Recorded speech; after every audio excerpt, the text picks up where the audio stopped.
Good evening. My name is Anthony Caro, and I've said it before and I'm going to say it again. I'm a young man that feels called to serve. For the past few years, I've been working as a community organizer in Richmond, meaning that I've been listening to the needs of people, students, teachers, community members, all of the above, listening to those needs and acting on those needs. I've attended almost every single school board meeting the past few years. I've attended school board meetings in other school districts as well, just to compare what we're doing to what others are doing.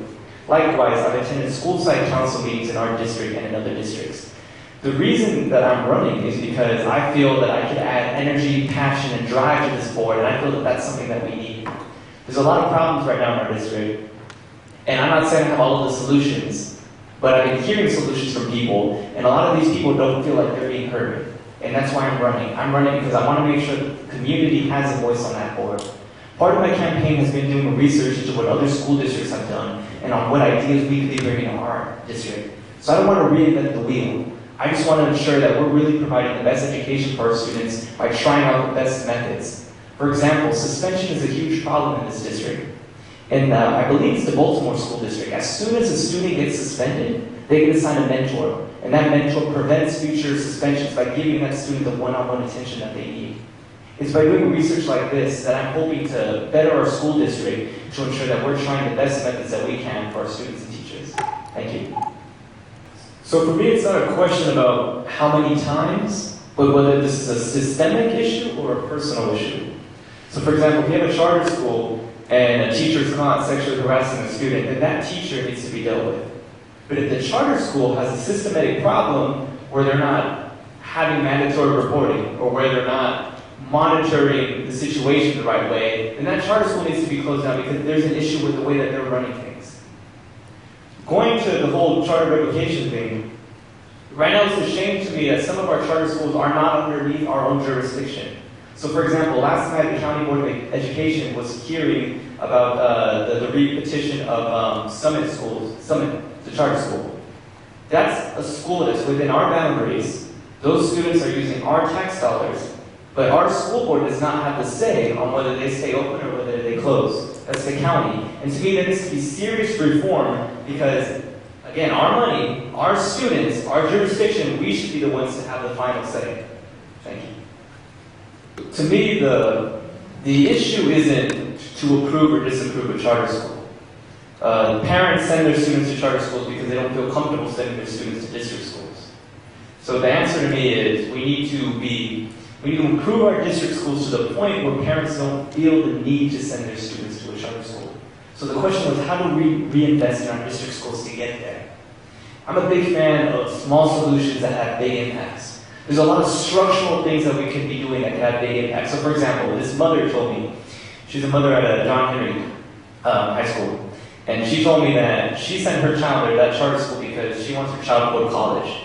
And I said, well, what's your district school? She said, Kennedy High School. And I said, well, why not send your student there?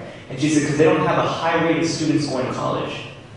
I looked into it. Our standards aren't equivalent to the qualification standards to go to college. That means that you could get a degree from this school district and still not qualify to go to college because our standards aren't the same.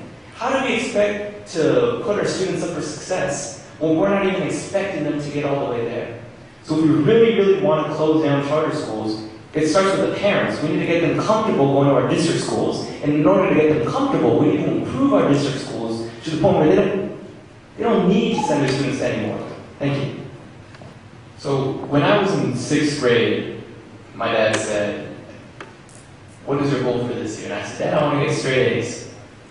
And I left it at that. He was like, well, how are you going to get straight A's? What are you going to do? And I said, well, I'm going to get straight A's. And he said, well, what's your plan?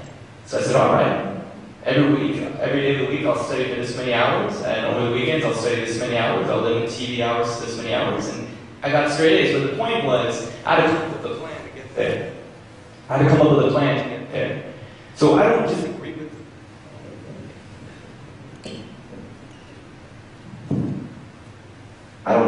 with this roadmap, but I disagree with its implementation. It has very, very fine goals. I want to see these goals happen, but there's nothing happening in the classroom to help us get there. When you talk to a teacher, when you talk to a student, we don't say, oh, are you about to reach Roadmap 2022's goal for 2018? We're not talking like that. What we're talking about is what's going on every single day, and what's going on in the classroom every single day isn't exactly reflecting what's supposed to happen according to the roadmap. So as a school board member, I would ask the superintendent to sit down with community members, sit down with teachers, sit down with students, sit down with hopefully myself as well, and let's come up with a plan for how we're supposed to achieve the goals set in Roadmap 2022. So, daycare versus teacher housing. This is a really softball question. I mean, the last question, we all pretty much had the same answer right there. You've heard the same thing 10 times. Let's tackle teacher housing first. The district shouldn't be having to provide housing to teachers. The district should be paying teachers enough to have their own housing. I mean, what is that? We're going to be setting up dorms for them to live like they're in college? And as for preschool, we're already providing preschool. It should automatically be free for our teachers to send their students to preschool. So the question shouldn't be daycare versus teacher housing, because both of those have nothing to do with each other. I mean, if you're an older teacher, you probably don't have kids that need to be in daycare. And if you are a younger teacher, you probably don't have, the district's not paying you enough to have your own house. So pay our teachers what they need to be paid so they can afford their own housing, and make daycare free, not just for our teachers, but for all parents. We need universal preschools. There's this mother that I talked to the other day, and I said this at the last forum. It was like noon, and she's with her 3-year-old, and she told me, she said, I'm scared that he's not going to succeed in life because I can't afford to put him in a good preschool program.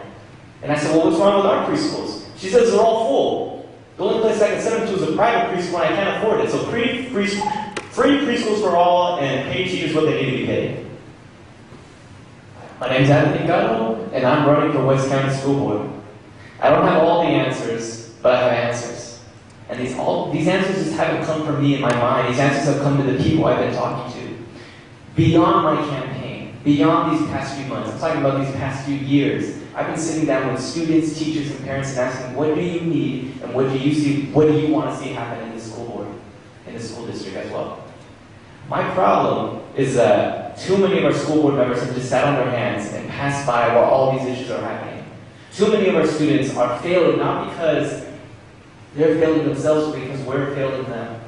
Too many of our parents feel that they're being neglected because the school district isn't listening to them when they say, hey, there's a problem, and here's something we might do.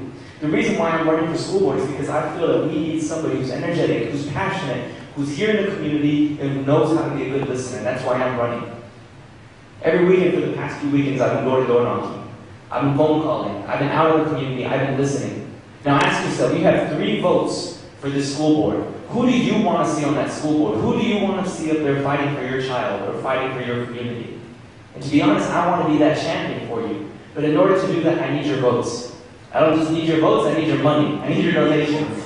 I need you to volunteer. I need you to tell your friends. I need you to tell your kids. Tell your kids that there's a young 21-year-old who's running for school board. I'm coming. I'm coming for the school district. I'm coming for the school board, but I need your help. Thank you.